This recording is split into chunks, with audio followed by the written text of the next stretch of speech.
Shamaya, you did it. STL Music. Welcome back to the show. Yo, listen up, we back in the game. Sweep the league, we got the flame. Motivated to the fullest every single day. We wake up, get it in every way. Right from the 222 and the global inspiration. Talk this sports and top news, no hesitation. Sweep the league is back. We always coming back, that's a fact. Wanna tell them that STL Music, mama, we did it, where we at? Coach Jill in the house with the flow so tight. Never rocks, that's we unite. Yeah, the best show, Monday through Friday. If this ain't different, they lying. We got the energy. When I say sweep, you say the league. Sweep the league, sweep the league, sweep the league, sweep the league. San Antonio, let's go. Sweep the league. Sweep the league. Sweep the league. San Antonio, let's go. Hey, it's Rain Fernandez, and you're watching Sweep the League. Be sure to follow me on Instagram, Twitter, and TikTok, and Facebook at Rain Fernandez, Rayne Fernandez. Hi, it's Sherilyn, and you're watching Sweep the League TV. Follow me on Instagram at official Sherilyn for more content. 2, 1. Well, as you guys can tell, Derek Gervin doesn't miss anything. If you don't want to miss anything as well, go to YouTube. Search at Sweep the League TV. Be a subscriber today. We're giving away a bunch of prizes and stuff. Be a subscriber today so you don't miss, just like Derek never misses. Subscribe to Sweep the League.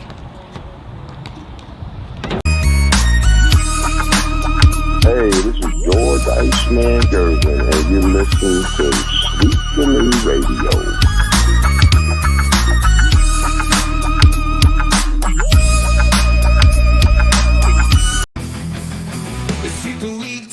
Legends collide. If the Cowboys fall short, we'll still ride the tide. Like Jordan in the clutch or Brady's last play, we bring the fire, keeping fans in the fray.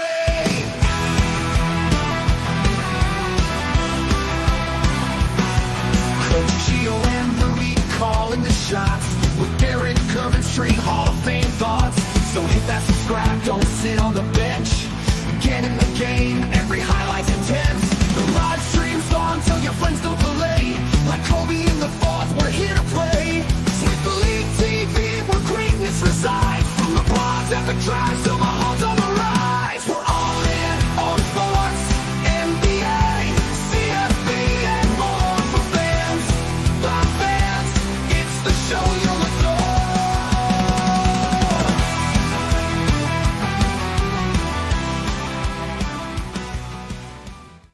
Hey, what is up, everybody? It is Taco Tuesday. It's Rudy Campos Jr. Going to be joined by Derek Gervin here in just a little bit.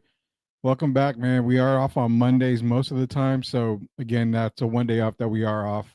But we're going to be coming to you pretty much every single day, Tuesday through Friday when it comes to Sweep the League. Some Mondays will be available. But for the near future, Mondays are going to probably be the only night that we will be off. We've got a lot to get into. College football playoffs, that came into effect this past weekend. We got the matchups. We got the bracket that we're going to break down here in just a little bit. Also, Bill Belichick in the coaching ranks sort of right now for the UNC Tar Heels, this team right here. We'll see. We'll talk a little bit about that when it comes to Bill Belichick and see how that'll work out. I don't know. I mean, a lot of people are kind of skeptical about it when it comes to Bill Belichick being a collegiate coach. In some ways, it'll work. But I think in most ways it won't work. So we're going to talk about that, plus a whole lot of other stuff, man. Are the Eagles collapsing after what A.J. Brown said? We told y'all at the beginning of the season, before the season even started, Coach Gio, Derek, myself, we brought it up to you guys. It's coming full circle now. We just got a whole bunch to get into. Appreciate everybody joining us here for Sweep the League. Leha's in here. Shout out to MCS General Contracting, Chris Leha. It is Tacos Tuesday. What's good, brothers? How's everyone doing? Everybody's doing good, man. We're going to bring Derek on right now. So be sure to join us. Appreciate it, Leha. Get MCS, man. Hopefully, you're making the right call, and it's the only call to MCS General Contracting. Contact Chris Leha and the boys. They're going to take care of you right away. Every time, all the time, the first time. No mistakes, 100% backed by Sweep the League. And the Blue Devils, you made a comment earlier, Tim, about Blue Devils and the incarnate word. you can't get happy about a victory over Incarnate Word, man. It's a pretty inferior team right there right now when it comes to D1 schools. Let's get it. That's definitely Jacob Eric. What is up, Chuck Vans? We got the Chuck Van Show.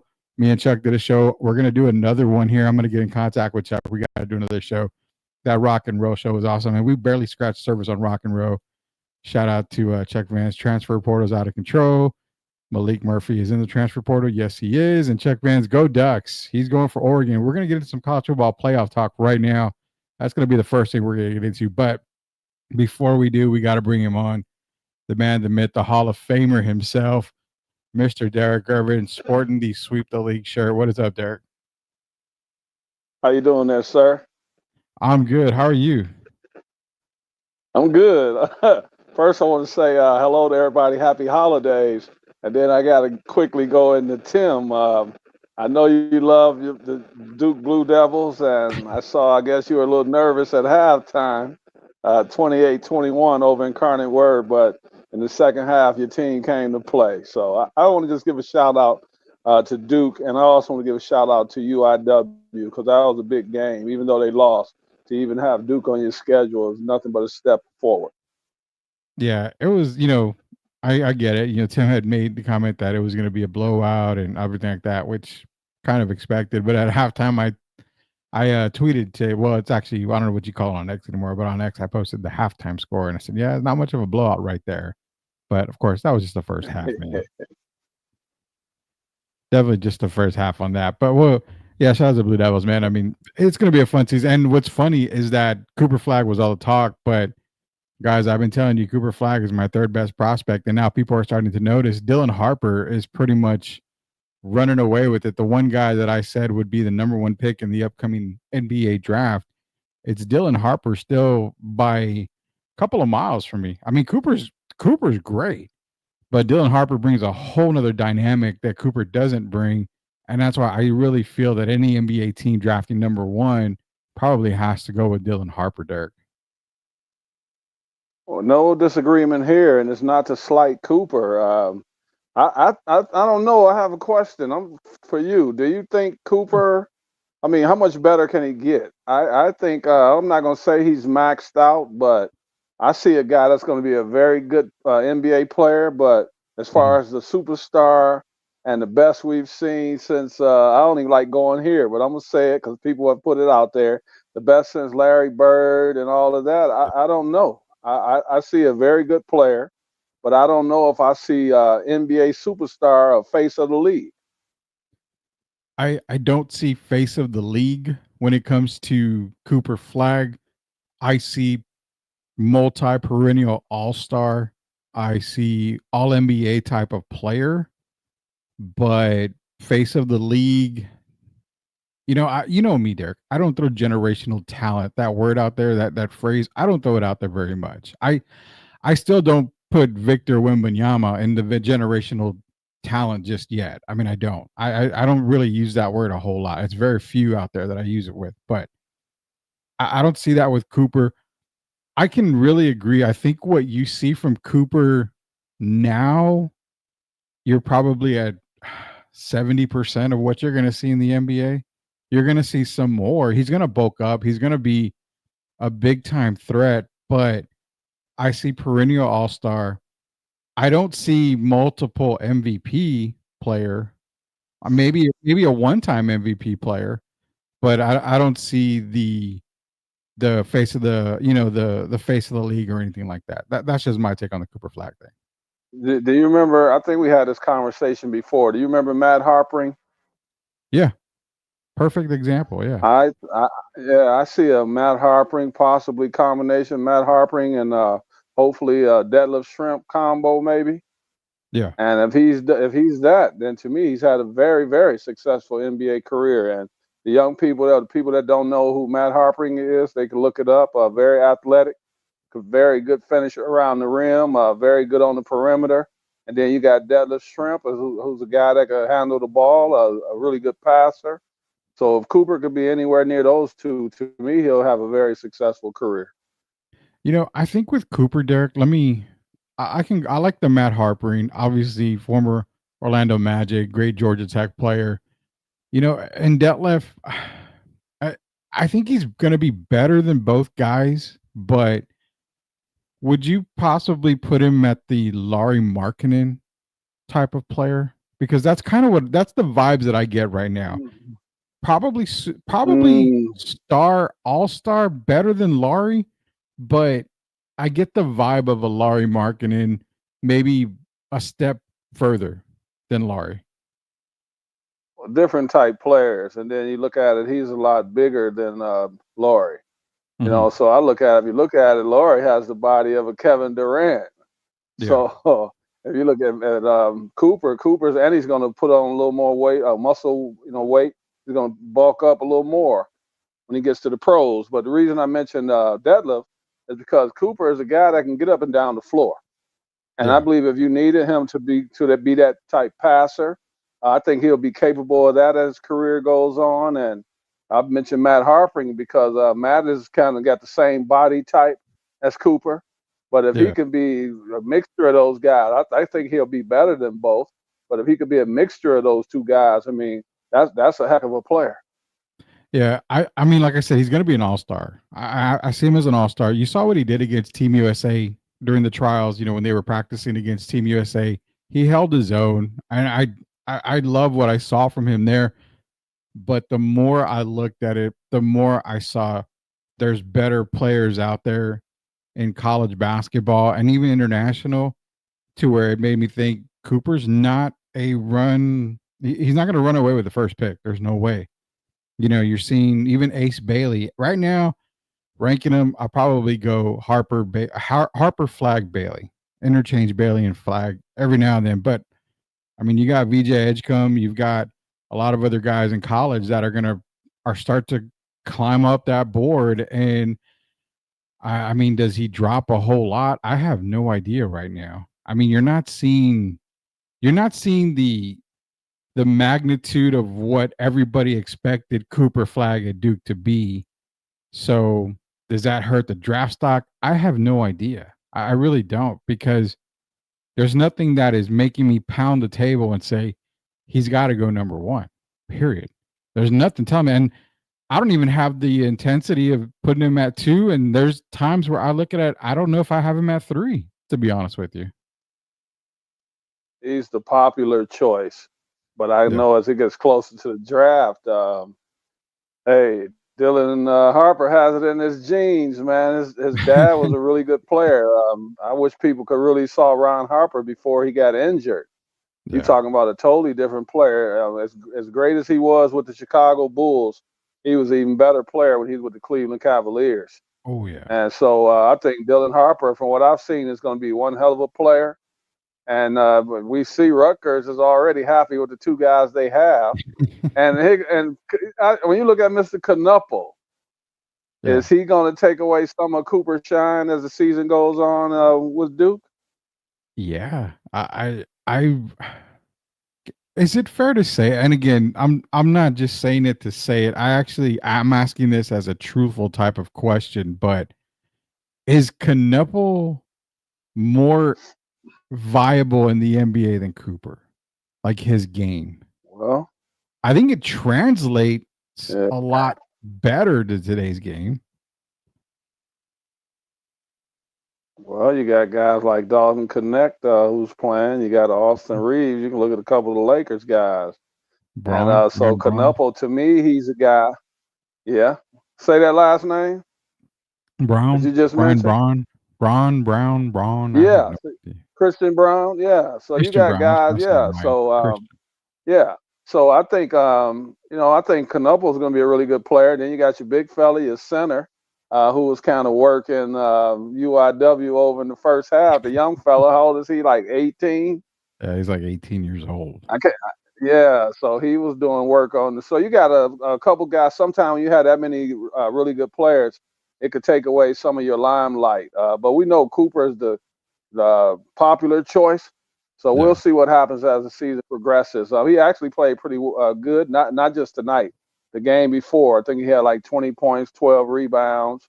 So you can see him improving, and I know he'll continue to improve. And we just have to let the season play out. But it's not going to be an easy decision when that time comes.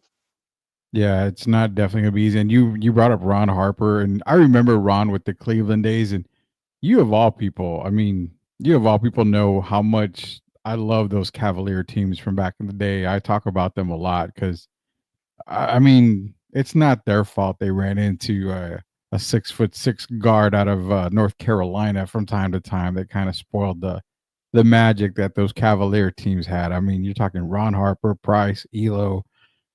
Steve Kerr was even a part of that team. Larry Nance, Brad Daugherty, Hot Rod Williams. God, I mean, just that whole lineup from top to bottom was one of the best lineups in the NBA at the time. I always talk good about them. I love the Cavaliers from back in the day for sure.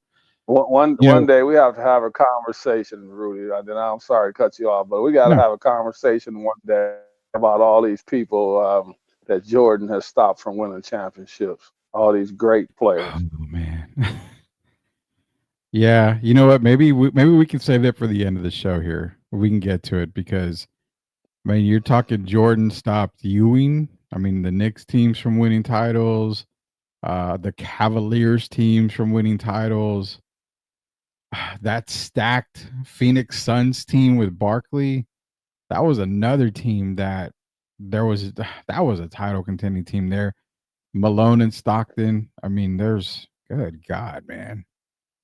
If you could put a Seattle, Seattle, the Sean Kemp, Peyton, oh my God, you can put a dream Nate, team. Nate McMillan, Deadlift Shrimp. Well, yeah. I'm gonna even throw in Jim McIlvain. Let people know I try to keep up with what's going on. Oh yeah, Jim McIlvain, man. Throwing in Jim McIlvain there. Um, before we go to the CFP, I love what Chuck said here. They said Zion was going to be generational. Here we are, man. The moment I saw Zion Williamson, I I think I might even told you his ceiling is probably Larry Johnson, and that's probably kind of sort of what we're getting from him right now when he plays. It's right about Larry Johnson. You know, Oh, when he play, yeah, when he plays, yeah. yeah. He's no generation, and that's why I don't throw generational talent out very easily. I Hey, y'all can TikTok this, y'all can, you know, what do they burn this or whatever they call it, you know, snip it or snap it. I'm saying I don't consider Victor a generational talent, not yet. I haven't considered him a generational talent, and I still can't say he is. I mean, to me, generational talent is somebody that comes in, turns a franchise Right away. around ASAP, and is already competing. No fault to Victor, but I mean, the Spurs were a 20-win team that year. They were a 22-win team his rookie year. They're improved a whole lot, but is that because of Victor? I mean, not necessarily. Chris Paul and Harrison Barnes has a lot to do with that. So that's why I haven't really considered him a generational talent just yet. Derek Irvin, Rudy Campos Jr., we're talking here about NBA. Surprisingly, everybody's wondering what the hell's going on, man. We need to talk about the college football playoffs here. And this guy's on my nerves right now, man. I love Seth.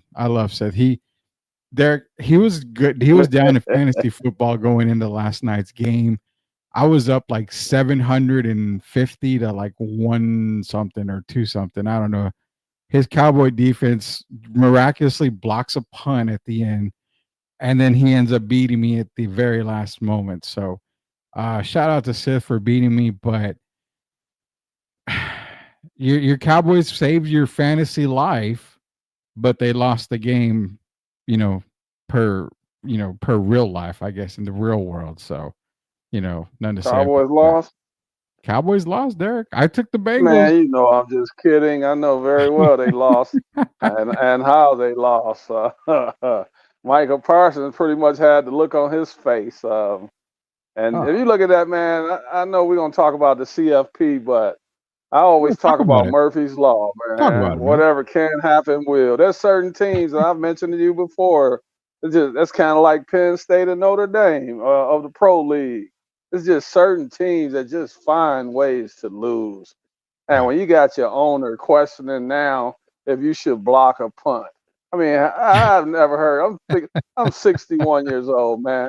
I've never heard that in my life. Come on, Jerry, to even put that out there now. Maybe we shouldn't block. You know, I mean, it was insanity at its finest. So, very good game. The Cowboys stayed in the game. And then after the block punt, it just shows how momentum in all these different sports. And after the block punt, look what happens. Jamar Chase off to the races. Yeah. And down go the Cowboys. And down goes their season. It's a very Cowboy way to lose, man. That's all it is. And reminded me of the Leon Lett days, block the field goal. Leon goes to try to pick it up in the snow and didn't quite get it. So what I love too, Derek, is the fact that I'm going to bring this up before we get to CFP. It deals with the NFL. Is you had the Cowboy game last night. I could get on TikTok this morning and you got all these newbies out there, all these people. Well, the block punt, why did Cincinnati get the first down? And they had, if you follow the NFL, pretty much just the NFL in general, you block a punt, you try to recover, you don't recover it. And if the offensive team recovers it, it's basically a first down. I mean, the ball just doesn't change possessions. It's a loose ball. So it also reminded me of your Detroit Lions this past week, where Jared Goff stumbled, fell to the ground while handing it to David Montgomery. Montgomery got the first down. Lions win. So again, get on TikTok, get on any platform, and you have people. Jared's knee was down. It should have been done. It should have been Packers ball. Again, it's not college. College football. If your knee is down, you're down. In the NFL, you have to be touched. You have to be touched. I know that. And come on. Well, and then I got into it too with somebody because he says, and I'm sorry to cuff. I know this is a kid show, pretty much kid friendly, but the guy says you are a bullshit liar because in the NFL, what is the whole taking a knee thing? The play's dead there. I said, I understand that. But when you take a knee in victory, it's already known that you're taking a knee and the play is over. At that moment in the game, it's not victory formation. The play is continued. That's just an NFL thing. Just look at it this way. If Saquon were to be out there running by himself and he done broke through the offensive lineman and everything, he's off to the races. No one's touching him, and he falls down on his own. Tell me why he wouldn't have a right to get up and run when no one's touched him. Exactly. I mean, that's not that difficult to figure out. This is not college football. This is the NFL. Yes, he slipped, and he made the handoff. Yeah. Any football person that keeps up with it knows that you just continue to play. And Jared Goff did. He got the handoff, and then we won another game. But you have to know the rules before you do all that arguing.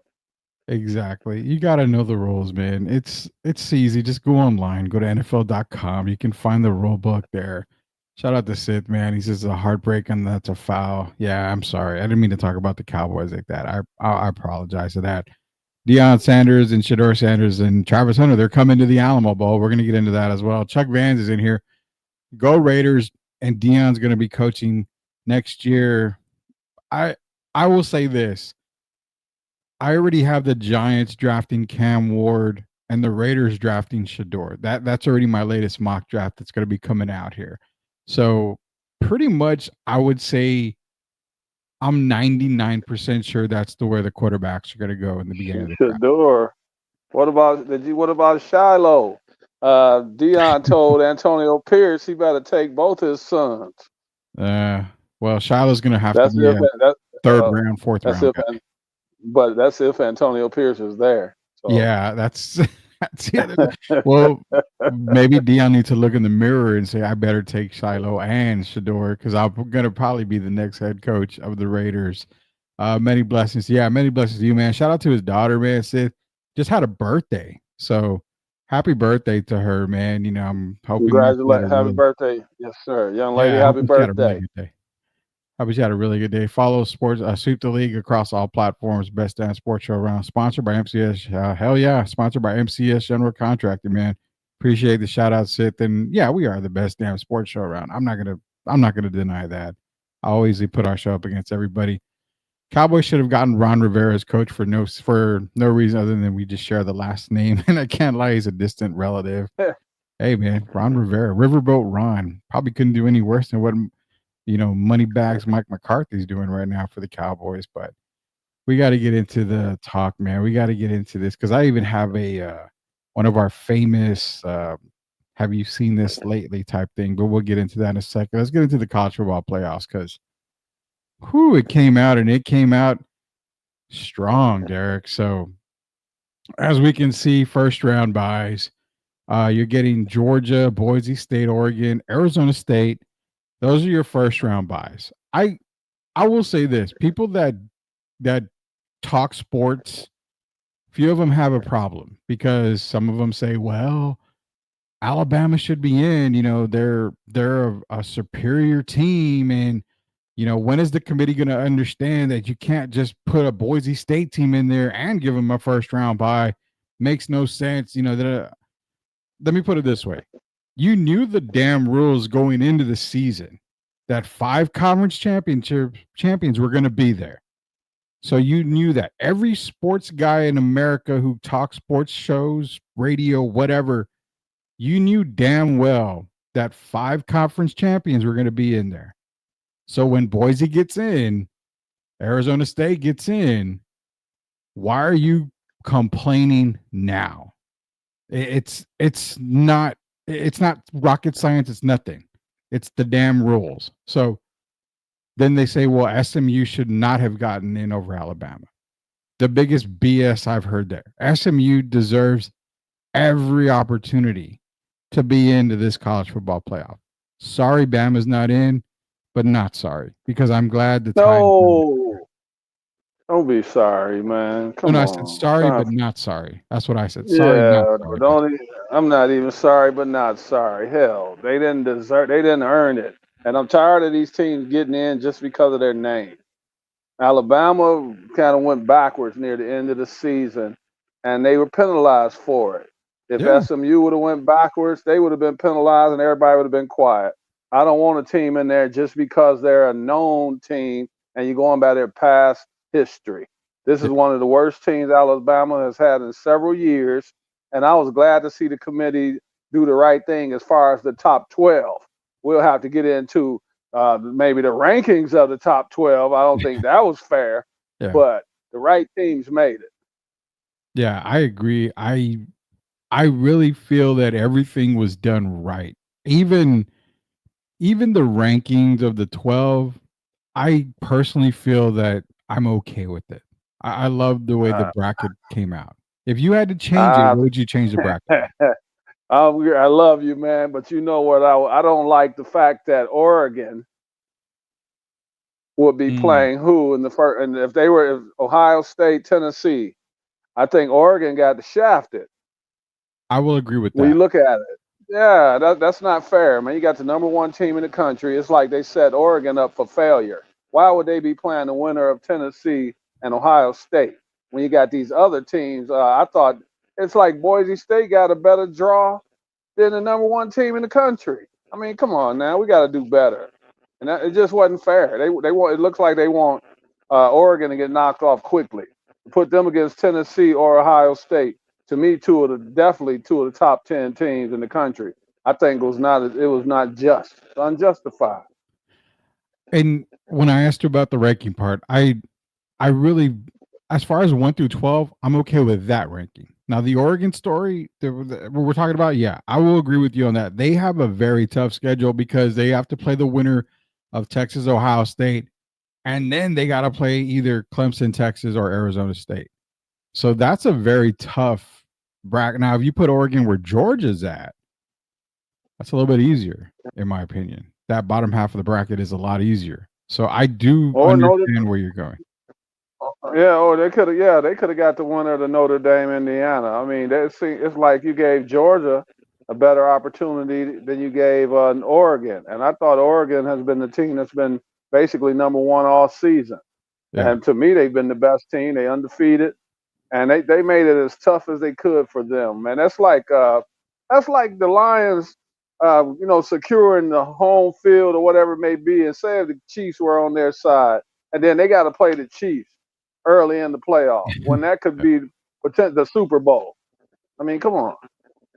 Yeah, and I completely understand that. I really do. I think Oregon should have got an easier path to the national title game, but Chuck Vance is feeling very confident in Oregon, 100% confident. He's quacking the entire way, and after what I've seen Oregon this year, and after you calling it in week -0 because you were talking so high about Oregon all year before we even started talking college football, I'm starting to see it. They are a very scary, fast team. I figured they lost a lot when they Fast. lost Troy Franklin, Bo Nix.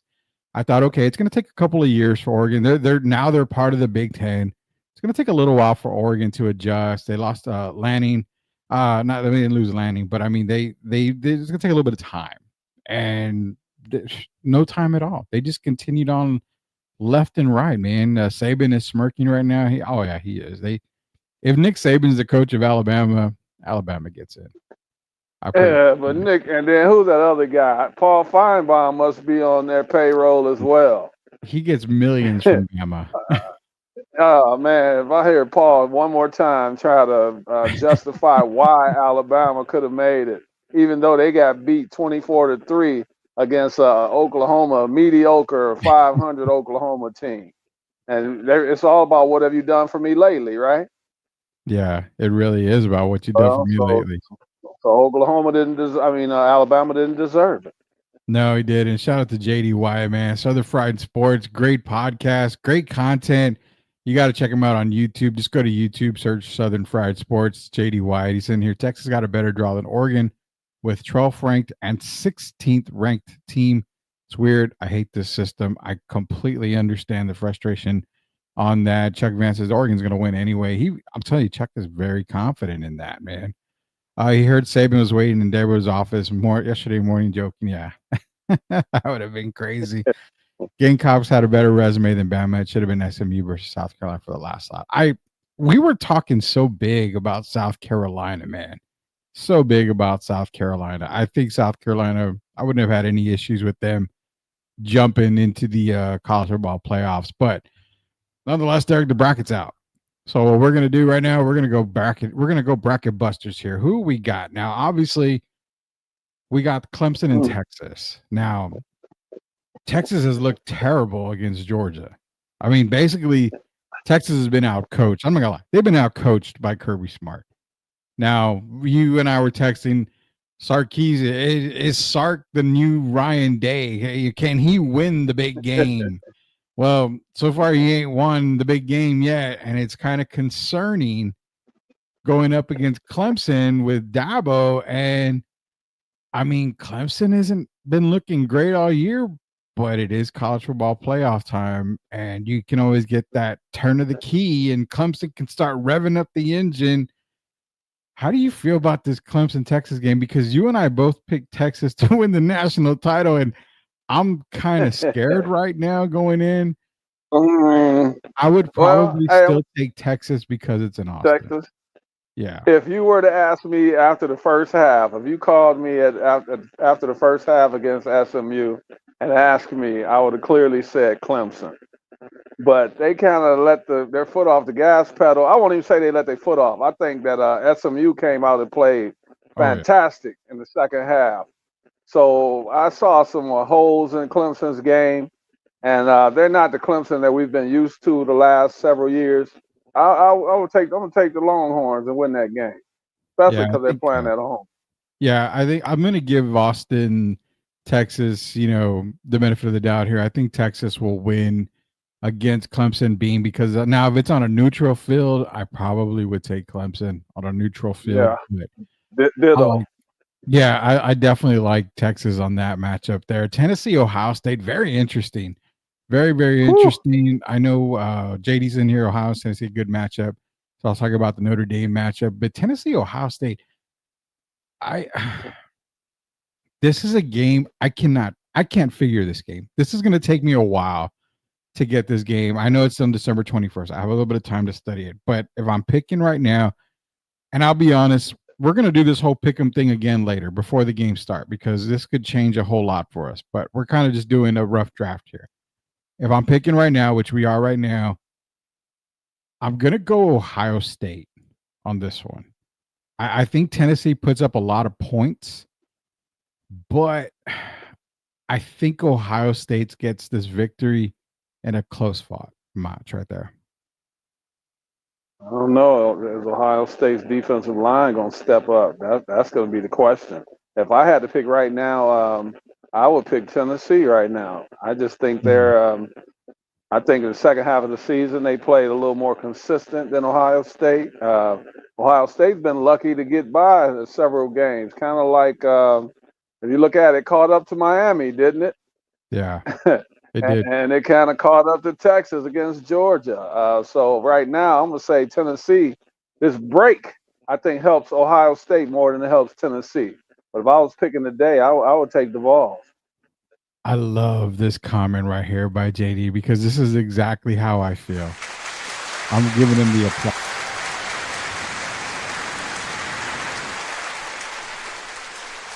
I don't like Ryan Day. I don't use the word hate a lot, but I really do not like Ryan Day at all. Can you play? Do you have any more music back there, like the music from The Price is Right? Because if Ryan Day loses, Urban Meyer, come on down. Man, I don't have that because we'll get copyright infringed, and I can't afford to get copyright infringed again by playing some of that music. I did it for you. You did it for me. That's perfect right there, man. Urban, come on down. He is. JD White, he's a chump. He really, I don't like Ryan Day. For anything, I don't like Ryan Day. Because I don't like him. Did you see him? Rudy, I'm sorry, but did you see him doing the fight?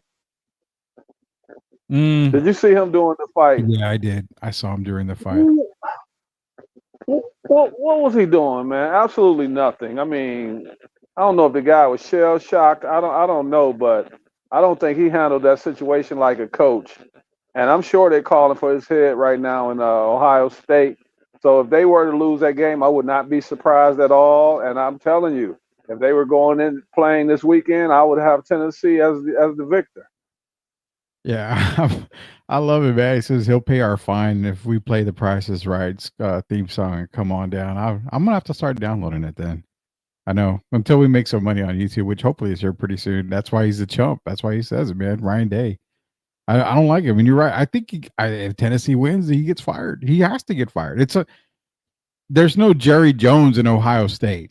So he can't be, well, Mike McCarthy, we still believe Mike. No bullshit. Ryan Day's gone. If you lose to Tennessee, you're gone. There's no doubt about it. You can't beat Michigan, obviously.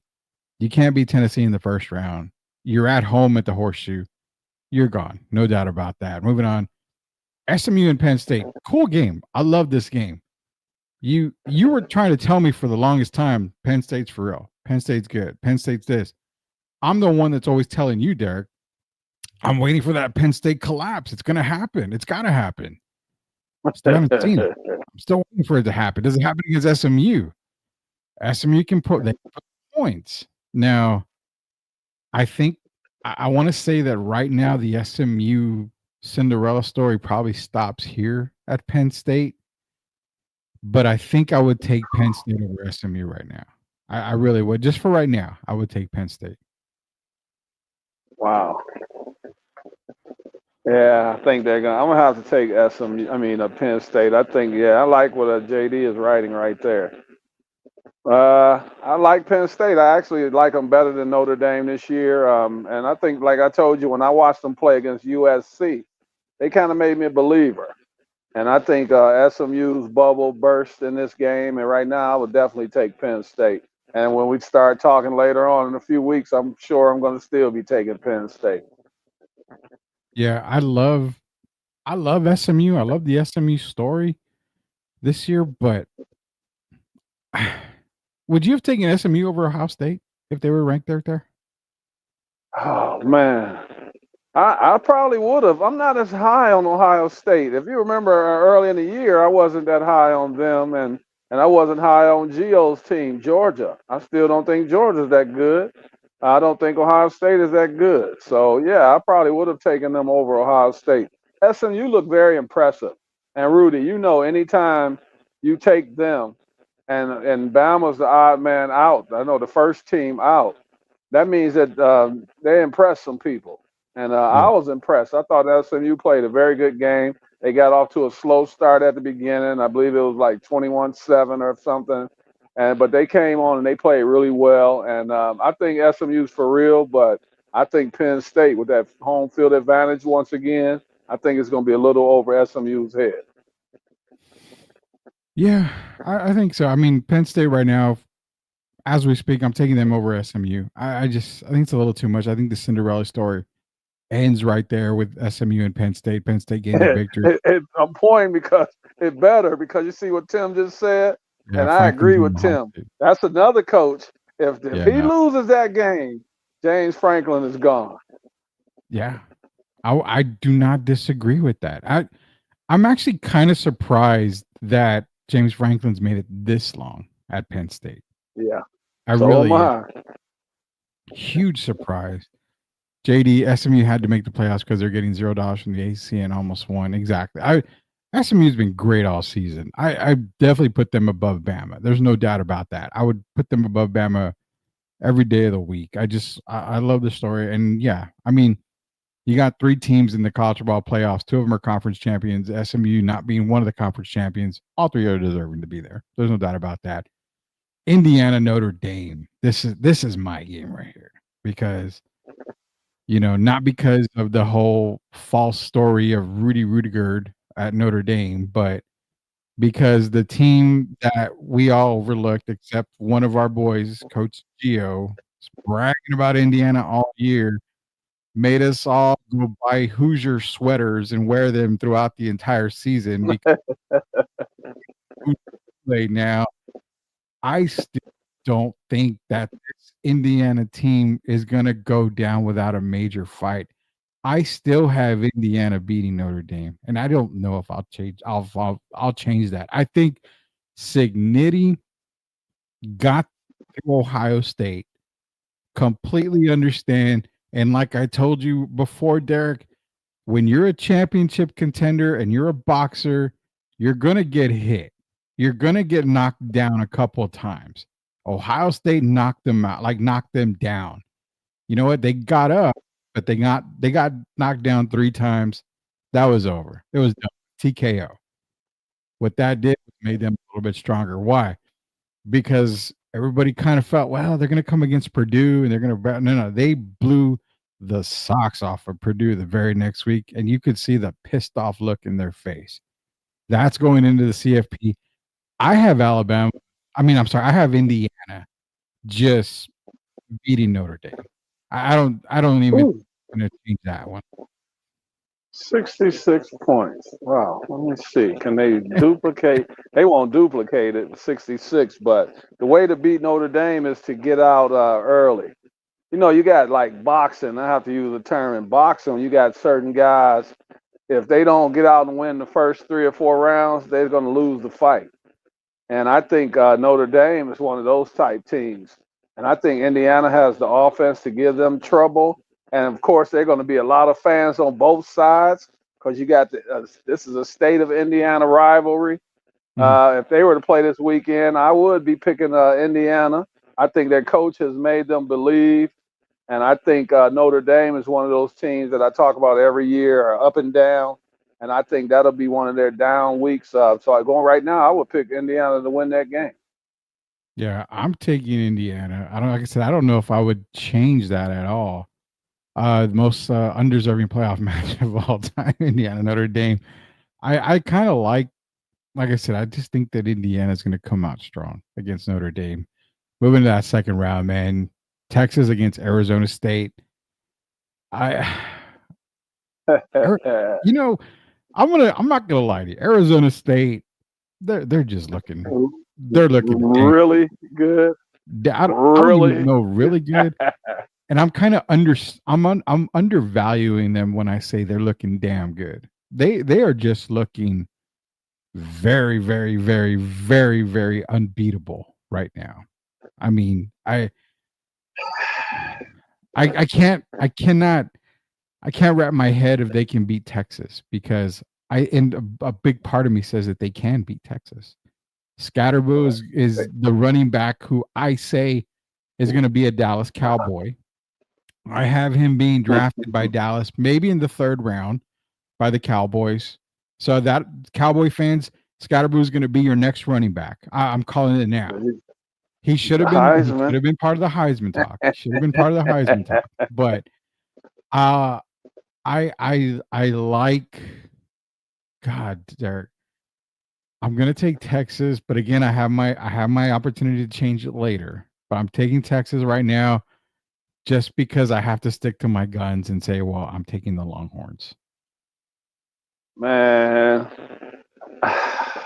we're gonna have to have this conversation again because the more I think about it, you might not even have to worry about Arizona State versus Texas. Texas is gonna have their hands full against Clemson. And I think when you look at it, you know, I'm not a big Sark fan. I do not believe in Sarkisian, and I do believe in Dabo Swinney. So either way, whoever play comes out of that, I still think Arizona State is the best team out of the threesome. And you talk about impressive during the year. That's not a team. It's a team we probably had in the top 25. But to play the way they've played as the season has gone on, man, Arizona State right now is probably one of the best 4 teams in the country. Yeah, I would say so. And not even going by the rankings. I'm just saying, looking at the eye test.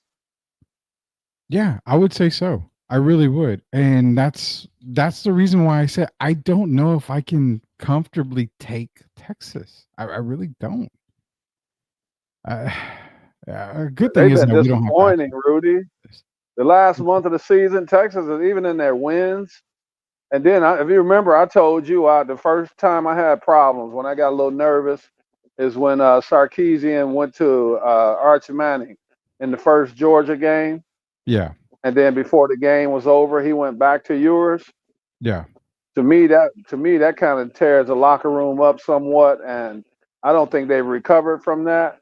And it's been disappointing because I had higher expectations for Texas.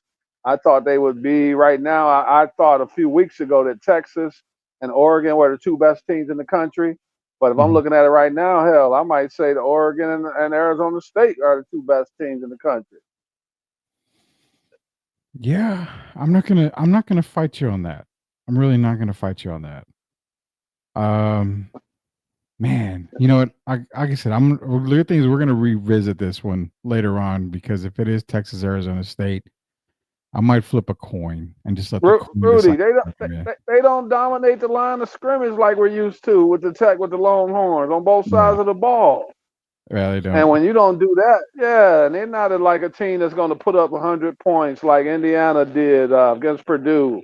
And so, I mean, they've showed a lot of flaws. And this is not the time to be showing your flaws. And I still don't even know if they're going to get by Clemson. I hate to say that, but Dabo has his guys, they believe. And, you know, they were fortunate to win their last game. But, I mean, that's what it's about. You win and you advance. So we'll see what happens. But I'm not as sold on Texas as I was a month ago. Yeah, I really am not. Yeah, this is going to be a tough one for me. Hopefully, it won't have to make it, but I'm pretty sure we are. It's going to be Texas and ASU, and I'm going to be like, great, can't really do that here. You had Tennessee against Oregon. I had Ohio State, Oregon. I don't care if it's Tennessee. I don't care if it's Ohio State. Oregon's going to win that matchup. The Ducks just look ridiculously good, man, and there's no way I can see them being beaten.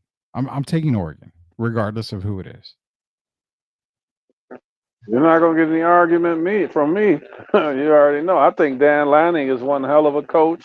And I told you at the beginning of the season that Colorado better be happy that Oregon moved on because I know Dan Lanning was going to be ready to smack Deion's team all up and down the field. So right now, I still think Oregon is the best team. I don't see that loss coming in the next after the Ohio State Tennessee. I think they're going to wear each other out. And I think a fresh Oregon team wins that whichever one they were to play against. So I'm taking Oregon. Taking Oregon. Okay. I'm taking Oregon too. There's no doubt about that with Oregon too. Like I said, I can't see anybody beating them there. They're fast. They're like the Flash, man. I mean, they are really them in Arizona State. I'm telling you. You name Name two Quick. teams that are left right now that are faster on both sides of the ball than Oregon and Arizona State. It's quick. It's gonna be. It'd be cool to see Arizona State and Oregon. That would be a really cool matchup. I like that matchup right there, which could happen. I mean, technically, it could happen. Shout out to JD White against Southern Fried Sports, man. Go check them out. Y'all be blessed. Right, Steph, as always. Yeah, JD, appreciate you joining us every single time, man. Penn State and Boise State. Now, I love Boise, and Derek, I love them enough to take them over Penn State. I really do. I love Boise. That one I would have to go with Penn State. I'm glad that they kept Boise State in the top 4, but I love Genty. I think he's going to come up short in the Heisman winning in the votes. He'll finish second, but I think Penn State has enough overall to beat Boise. And the reason I say that is because I told you earlier, if you take Genty off of that team, they're just a mediocre team. And I think Penn State has enough to expose that, and I would take Penn State to win that game. Taking Penn State to win, yeah. I mean, I love Boise, so I think I'm sticking with Boise on that one. I just I don't know, man. I something about those that Boise State team, man. The running Ashton Genties. I'm telling you, I kind of like them right now. Here we go, Georgia. For me, Georgia, Indiana, and I think you took Indiana as well. I firmly believe that Georgia's not that good. I'm taking Indiana on this game right here. I take Indiana 100% of the time on this one. Notre Dame and Indiana winner playing Georgia. Oh man, I hate to say this, but I'm gonna take Georgia if they were playing Indiana. I think the lights are kind of too bright this year. I love their coach, but I think they're a year away. So I would take Georgia. I think Kirby has proven who he is, and he'll have his team ready. And I would take the Bulldogs. Taking the Bulldogs, okay. I mean, I have no qualms about that at all.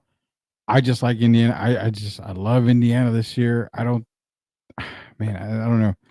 Georgia's gonna get the love. They're gonna get the love. They've got a great coach, Kirby Smart. But I mean, hey, Rudy, Ray, not to cut you off. Yeah, I have to kind of reevaluate and see how these next few weeks go, because we know, didn't Mr. Beck get injured? Yeah, he did. Yeah.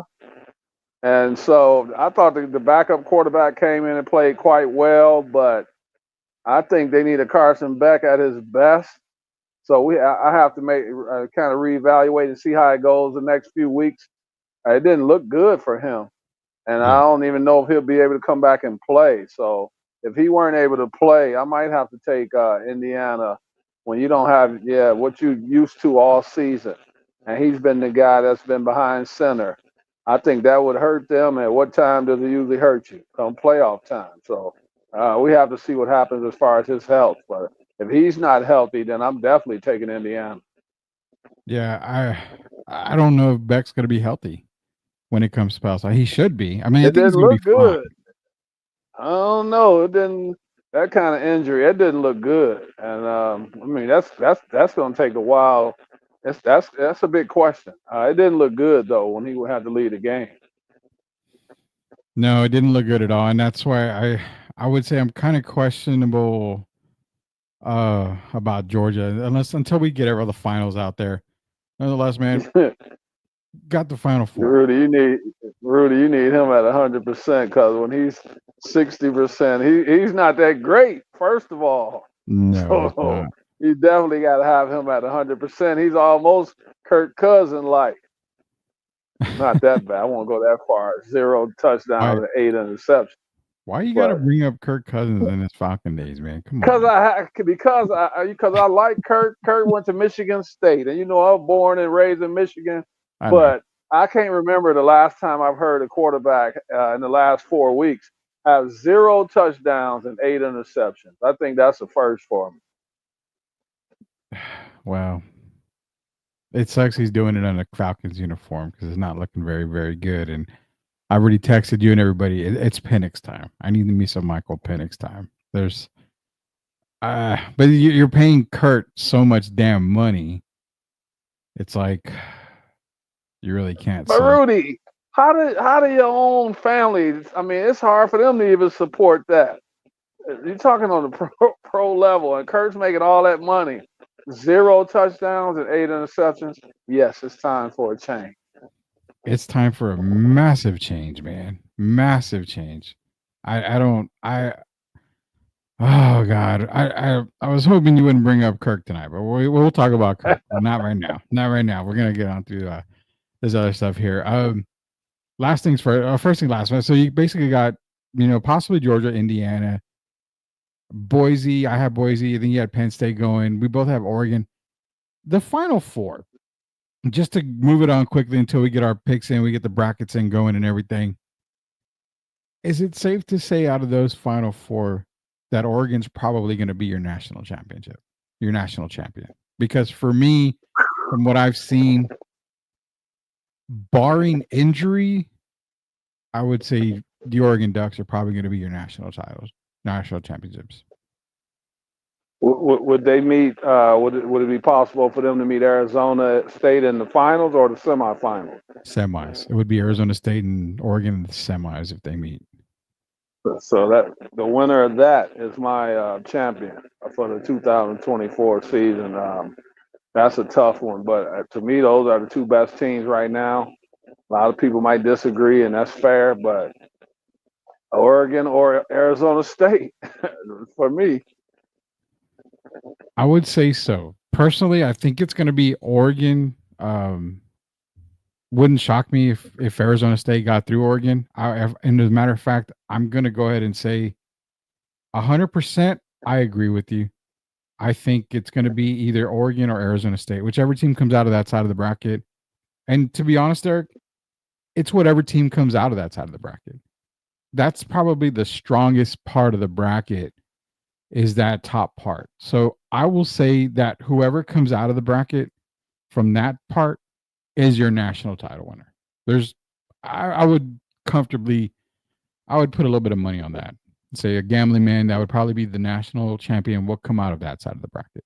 Remember, I told y'all, but if you remember, I told y'all I was worried about that one off week that Oregon could have. Yeah. And to me, if it were to happen, it would be against Arizona State. Could hard year to go undefeated, man. It's so hard to go undefeated, and man, it's so crazy, man, because you're right. It's so hard to go undefeated, but Oregon just I haven't seen them even have a slight hiccup on the season. That's what worries me. Man. That's what worries me. And then you finally get tested. That's what worries me right there. Yeah. Did you see that Heisman polls, though? You think that hiccup could be Arizona State? I don't think it'd be any other team. I think Oregon beats every other team in these brackets. The only one that even give them a run, I think, would be Arizona State. Oregon, I think they're too quick for Georgia. I think they're better than Texas. I have them over all these teams. I think those are the two best teams in the country right now. I know a lot of people like, man, you can't say that because they're not the popular teams. But I'm looking at my eye test, yeah, that would be their biggest game would be against Arizona State. So it depends. To me, the winner of that is going to win a national championship. There you go. Okay, there you go. I'm not going to argue with that at all. I mean, I told you the winner's going to come out of that side of the bracket. There's no doubt about that. I will definitely say that. So we're going to do more of our college football playoff coverage here. Once, games get started, we're going to make our final picks coming up here. The 21st is when we get the ball rolling. Actually, the 20th and the 21st when we get the ball rolling. So we're going to get our picks way in before then. So unless we're going to move on, we got a couple minutes left here. Our boy, Billy Belichick, pretty much accepted the job at UNC. We're going to cover this more throughout the week, but it's got to be a little bit concerning for me as a Tar Heel because, yeah, you can bring in the recruits, but are these recruits going to actually take you serious with that attitude? Because we know Bill's a very tough guy to play for. And if you're a 5-star recruit coming in, Bill can get you to the NFL, but can you survive Bill / Bobby Knight type of college coaching? I don't know, especially about this generation. Did you see his interview? I did not. I will comfortably say How I professional. One thing I will say, it brings notoriety to you immediately going to play for North Carolina now. And he talked about in the interview how it's going to be a professional setting. It's basically going to be an NFL type program from top to bottom, but on the college level. And that made me kind of say, how many guys are going to be able to deal with it. Kind of reminds me a little bit of what when Deion cleaned house. Yeah. And some guys left on their own because they knew it was a new regime. I don't know, man, how many people can put up with it's a different environment from college and the pros. And listening to Bill talk in his interview, he does have a ticket to getting you to the NFL, but that's if you're good enough. But I mean, you have to have a certain disposition to play for Bill Belichick, and it's going to be interesting to see how that turns out. There's some good and there's some bad in that situation. Yeah, it's going to be kind of weird to see how that's going to work out. I don't think it will work out, to be honest with you. I hope it does, but I'm definitely not going to keep my fingers crossed for that. I don't see Rudy, it at all. What's up? He didn't sound like he's going to change. Sometimes you have to adjust to the times, right? Yeah. And it doesn't seem like he's going to adjust who he is for the betterment of the program. So that's going to be interesting, man. He does have an avenue to get you to the NFL. I mean, he's won 8 championships, but on the other side, ridiculing college players is not the same as when you're dealing with these guys that are getting paid millions of dollars. So, yeah, that's going to be something to keep our eye on. It's going to be very interesting. Yeah. Now, before we go, man, we're going to do our caught off guard moment. We didn't get to the Philadelphia Eagles and a couple of other things, but I got to get Derek's caught off guard moment on here. So here's our caught off guard segment.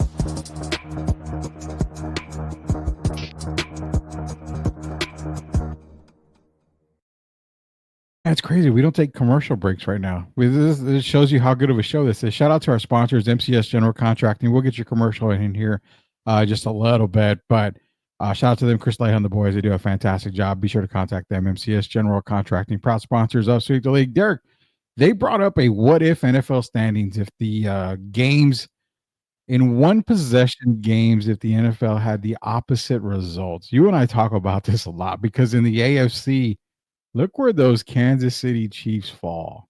They are dead last in one possession games if it went the opposite way. That kind of shows what we've been saying, man.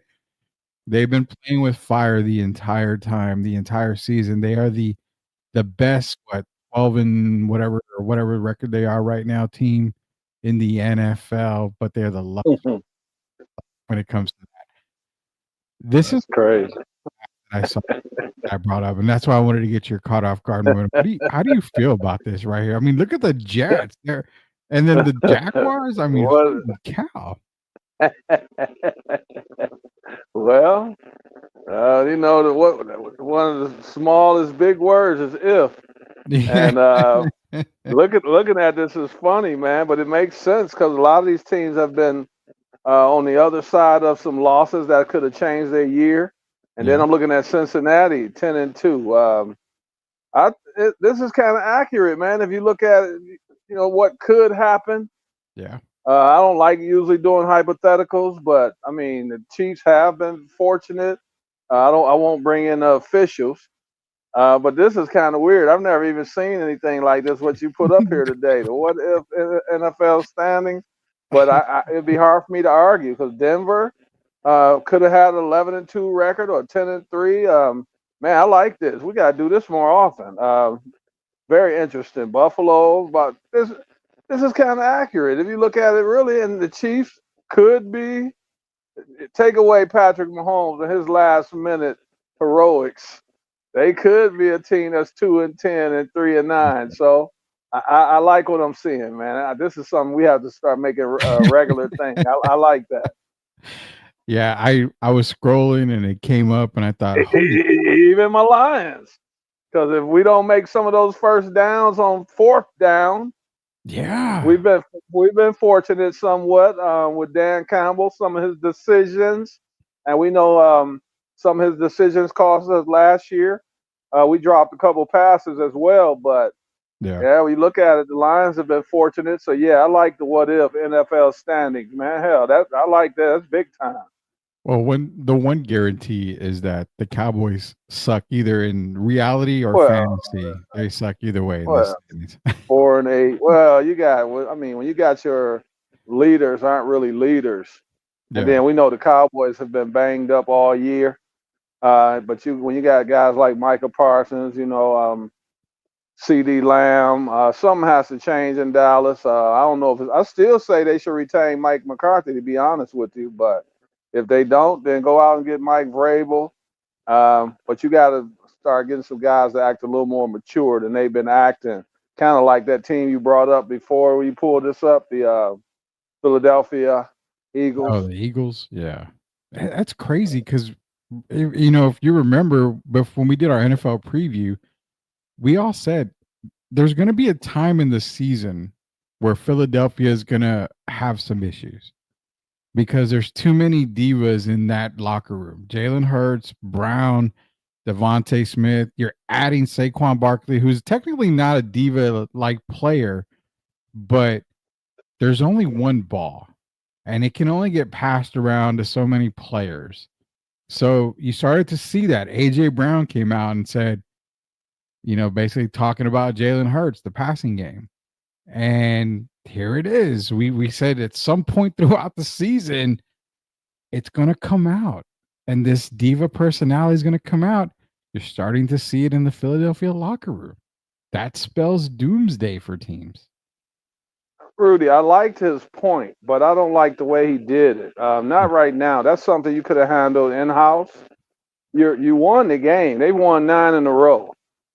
And so it kind of makes you look selfish when you start talking about, passing when you're a wide receiver. But then on the other end, they have struggled in the passing game. And Jalen Hurts was asked about it. And I don't know if you saw that interview. He gave a one-word answer. Should this be talked about 13 weeks into the season? His answer was a flat-out no. Yeah. So it sounds like there's some friction going on between him and A.J. Brown. Of course, one of the other players came out, and I didn't think what he did didn't make it any better either. He started talking about the personal relationship between A.J. and Jalen Hurts, how they used to be really good friends. And so now that seems to be fractured right now, and certain things that go on that should be handled in-house. And when you do it this way, that's a way of tearing up a locker room, and especially who wants to do that when you're won 9 games in a row? This just didn't make sense. So you could have the same conversation, but it needs to be in-house and not out in front of the public. 100%. That's the problem. Is I was hoping that we were wrong on that. Now it's starting to come out, man. It's going to cause even more friction. Who knows? Now, what I don't see getting reported, and we'll make this the last point. What I don't see getting reported, Derek, but I know he goes home pissed off after a game. I guarantee you, Saquon Barkley driving home is pissed because he's having an MVP caliber season.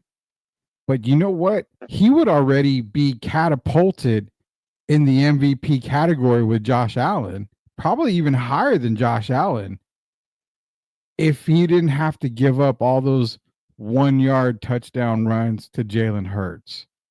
You went out and got Saquon freaking Barkley. So that tush push didn't have to be necessary. But I get why they do it because it's impossible to stop.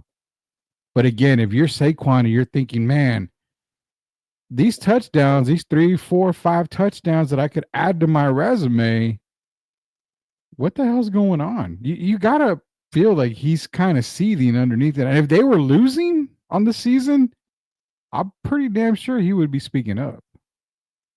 So now you got the Saquon thing. Because who doesn't want to win MVP? I mean, it's human nature. It's a And then you bonus. got your receiver talking after you won 9 in a row. And Yeah. I mean, we know their passing does have to improve. I believe Jalen had like 108 yards. Yeah. But when you start bringing that kind of stuff out, and then it's going to lead to questions about Nick Sirianni's control in the locker room. So now that's another issue. You have another player coming out talking publicly about the friction between Jalen and AJ. I mean, that's too much when you won 9 games in a row. And near the end of the season, as we wind down the last 4 games, these aren't things that should be talked about publicly. It's not the time, and that's what tears the team up. But, I'm not too upset about it because I am a Detroit Lion guy. Oh, I know that. And the Lions are just going to continue on. I can't wait till we talk about Lions and Bills this week because it's going to be fun. Didn't expect Buffalo to lose this past week, but they ended up losing to the Rams, which I don't know if that's a good thing or a bad thing for Detroit coming in, which you did say that if Detroit was to get a loss, it would be good to get that loss this weekend against Buffalo. So I kind of can understand it this weekend. A Buffalo win over Detroit makes a lot of sense for Detroit to get that loss in, before the playoffs. Did Josh cement his MVP in a loss? Yeah, I would say so. 6 touchdowns? Yeah, I would say so. I don't have anybody remotely close to him right now, to be honest with you. And Not even Saquon? Saquon is second, but without that's where it comes in. If he gets those tush push touchdowns, I mean, then that touchdown total goes up. Then it makes a better case for Saquon to say, okay. But then it comes back to this. If you take Saquon off the Eagles are still going to win some games because they've proven they can win some games without Saquon, beforehand. If you take Josh Allen off of the Bills, you're looking at, a very bad Buffalo Bills team. So are you telling me Joe Burrow is second in the MVP voting? Oh, man. Well, you said take a certain player off the team. I truly have Joe Burrow probably 3rd or 4th right now. Take him off of Cincinnati, though. Oh, God. I mean, terrible. I mean, they're bad. He's still on if you look at it, he's on a record-setting pace with some of the greatest quarterbacks with the 30-something TDs or whatever it may be and the 5 or less interceptions. So if you take him off Cincinnati this year, that you're looking at a possible 2-15 team. What is Buffalo MVP, though? Well, I know. That's why I'm saying, for me, it's Allen. It's unquestionably Josh Allen. But I'm saying if you're going by importance to a team, wouldn't Joe Burrow be in the top 3? Yeah, I won't doubt that. I won't doubt that at all. I would put him in top. Justin Herbert in the top 5, 4 or 5. I had him at 4 last week. I had him. Yeah. Now, Jared Goff's gone down a lot. He's fallen. Yeah. Well, that's because of Montgomery and Gibbs, though. Yeah, I mean, no fault to Jared, but when you've got that dynamic duo in the backfield, there's really not much you have to do. You just kind of got to get, managed again. He's not a game manager, but he just has to manage the game, and that's all it does. I mean, he can be Jared when he needs to be Jared. Let's put it that way. I mean, but when you got that kind of backfield. So Lamar and let me say Patrick first. So Mahomes, this will be the lowest him and Lamar has finished in the MVP voting in several years. You agree with that? Yeah, because Patrick's definitely not in top 5. I don't even know if he's top 7. Lamar, I would say Lamar No, I don't even have Lamar in top 5. I have him at 6 right now. I mean, Patrick 6 or 7 or 6 and 8, whatever. Yeah, they down there. 'Cause, Yeah. I mean, you're talking Josh, Saquon, Herbert, Sam Jared Darnold. Goff. You could even put Darnold ahead of Jackson and Sam Darnold. Patrick I Mahomes. got Sam Darnold in the top 5. Whew, man. Yeah. Because for me, my 5 is in no particular order: Josh Allen, Saquon, Joe Burrow, Herbert. Sam Man. Darnold. Yeah, you almost would have to put Darnold up there. Yeah, I would probably have to put Darnold up in there too.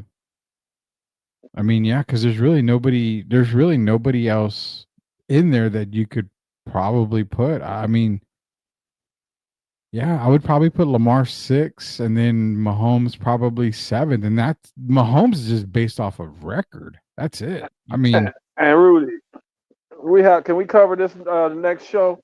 Yeah. We got Sam Darnold, who's possibly, to me, he's the top 5, right? yeah. And now you got a situation.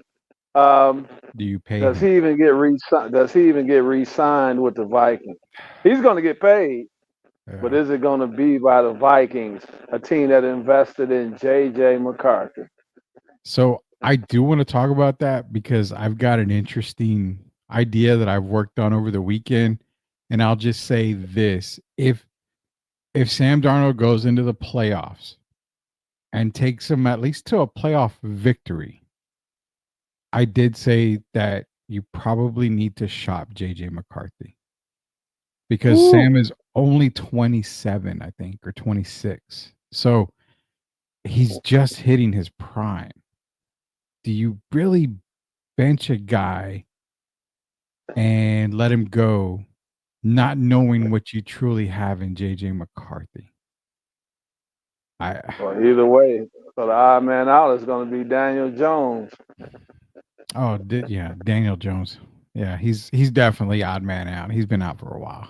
He's been odd man for But a I while. mean, to bring him in, I'm trying to figure out why they brought him in. I know, to me, that was a rental for this year in Yeah. case Sam Darnold was to get hurt. But Yeah. moving forward, if you got a healthy J.J. McCarthy, and they invested a lot to get McCarthy, that's going to be interesting, man. Because if you see stardom in J.J. McCarthy, do Mhm. you let him go to another team and possibly regret it for the next 20 years? Well, I'll be with me putting my general manager hat on, like I love to do on the show. I'm sitting JJ and say, I appreciate you. We drafted you to be our quarterback of the future. Sam is going to be re-signed. He's going to be our starter. And I'm going to have you accept the fact that you're his backup right now. He's under Whoa, whoa. contract. So, I mean, it's not like if he says, well, I'm not showing up to camp, okay, no problem. You're still under contract. So you can either not come in and not get paid, but you're not going anywhere else. And if I have to move you, I'll move you and I'll wait till somebody gives me the Brinks truck for you. I mean, What if he outperforms Sam? If that situation were to happen, and they go into training camp and he outperforms Donald, then it's a tough decision. But if JJ McCarthy is the better quarterback, then you tell Sam the same thing. You know what? JJ's playing better. He's our future. I appreciate what you did. You can be a backup. We can release you. We can trade you. We can do whatever. But those are the types of conversations that you have to have with the players. And hopefully they future understand. and we're having them before Stephen A. Smith and all those guys, because you already see possible trouble brewing in Minnesota. You do. But all in all, if Darnold wins a playoff game and you're able to re-sign him, McCarthy's under contract. So it's almost like the NBA, where when you're a rookie, you come in, you sign your 4-year deal. Basically, it's 3 years option for the team for the 4th year. I mean, Pop can bring in the number 1 pick, and you know, B-Roy, he could have brought in Victor Wembanyama and said, you know what, you're going to probably be in the G League for the first year. There's nothing you can do about it. I mean, you're just gonna have to ride the pine and learn, and that's it. It sucks, but I mean, JJ, I, JJ Arch Manning McCarthy. oh God, yeah. Oh man, I don't know. I mean, you know what's crazy is the fact that I've kind of been having the feeling that the Manning family, and I'm gonna throw this on an entire year and a half ahead of for everybody to understand this. I already feel that the entire Manning family is positioning Arch to wear that star. I really do. I mean, everything points to Arch being a cowboy when he's drafted. Everything in my stomach tells me that the Manning family is positioning Arch to join Jerry Jones and the Cowboys. Yeah, I thought that in high school. So it's not just the You kind of Manning family, also the Jones family. There- Yeah. There's a reason Steven why and Jerry Jerry. doesn't want to win right now. I'm all in, Arch but, Manning. but I'm not gonna do anything to show that I'm all in. I'm just all in. I'm all in on the fact that I'm waiting for Arch to come in, and then we'll revisit that. So Do y'all hear that, people? Not Shador, yeah. not Shador and Dion. Arch Manning, Dallas Cowboy. I'm almost assured of it. I couldn't see it any other way. Well, here's the fact. Why is he the only Manning to not go to an old SEC school? Peyton went to Tennessee. Eli was Ole Miss. Their pops was Ole Miss. Archie was Ole Miss. So you figured the bloodline, the sports bloodline, had him going to Ole Miss, to possibly Tennessee, or to an old blood SEC school. No. He went to Texas before Texas got into the SEC. He went to Texas. Well, you're in Texas for a reason. You're closer to one Jerry world. So I don't know. I mean, it's connected. Man. Who's going to be his agent? Cooper Manning. Cooper Manning. Probably the best Manning that nobody ever heard of. That's crazy to think that Peyton. And I'm serious too. Yeah, I'm laughing. I can see. You know why? Because I think that's where we're headed today. That's the trend.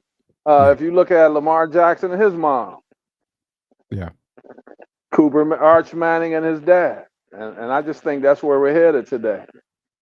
Oh yeah, 100%. That's where we're headed. And then again, we're calling this a whole year in advance. Well, probably a year and a half in advance. Arch to the Cowboys, and we're already saying there's going to be a lot of friction if Sam Darnold wins that first playoff game. What do you do with JJ? You have to almost probably shop him. There's a couple of teams looking for a quarterback, and a young quarterback at that. You could probably get a first-round pick for JJ this year, which, I mean, nobody would be mad if you got a first-round pick for JJ McCarthy. I mean, Cleveland could give you a first-round pick. They don't have a quarterback. I mean, Jameis is great, but Jameis isn't going to be there at the end of the year. He's going to be gone. Someone's going to sign him. Jaguar. Yeah, Jacksonville could be another one. Saints. I mean, San Francisco. Cardinals, 49ers. Tampa Bay. Several teams out there that could use a JJ McCarthy, a fully recovered JJ McCarthy. Several teams. Yeah, and it's probably something that you're gonna probably look at maybe happening. It just depends on what the Minnesota Vikings do. But I know one thing's for sure. What we're gonna do is we talked a whole lot of you guys. We can get to a whole lot that we wanted to talk about, but we're saving that for tomorrow's show. We'll be back tomorrow at 9:00 for Derek Irvin and I. We're gonna talk some more CFP, talk some NFL. I think the power rankings are gonna come out tomorrow from our good friends at Pro Football Talk. So we'll share the Pro Football Talk power rankings and see if we can figure out this JJ McCarthy thing. We'll get another night's sleep in and see if maybe the possibility of them moving on from JJ McCarthy because it's kind of hard if you've got a top 5 MVP candidate to just say, thanks for your service, bye. He's already got a rep with Justin Jefferson and Jordan Addison. The team loves him. The players love him. I don't think you want to upset both of those guys right now. So nonetheless, man, we're going to talk more about that tomorrow. We appreciate everybody joining us here tonight on Sweep the League. Shout out to MCS General Contracting, Chris Lehan, the boys. Be sure to contact them ASAP. If you need any work done, contact MCS General Contracting. So for Hall of Famer Derek Gervin, Rudy Campos Jr., until we sweep the league again, we'll see you later, knuckleheads. Everybody have a good night. Are you looking for a contracting company that gets the job done right the first time? Look no further than MCS General Contracting. MCS specializes in top quality concrete work, including patios, driveways, foundations, and swimming pools. The team of experts are dedicated to delivering exceptional results and unparalleled customer satisfaction. At MCS General Contracting, they're not just hardworking, they're local. Based in San Antonio, they are committed to building relationships and trust within the community. That's why MCS guarantees your satisfaction. They pride themselves on getting the job done right the first time, every time. So why wait? Contract MCS General Contracting today to schedule your project and experience the difference for yourself. MCS General Contracting, building a better San Antonio, one project at a time. Proud sponsors of Sweep the League.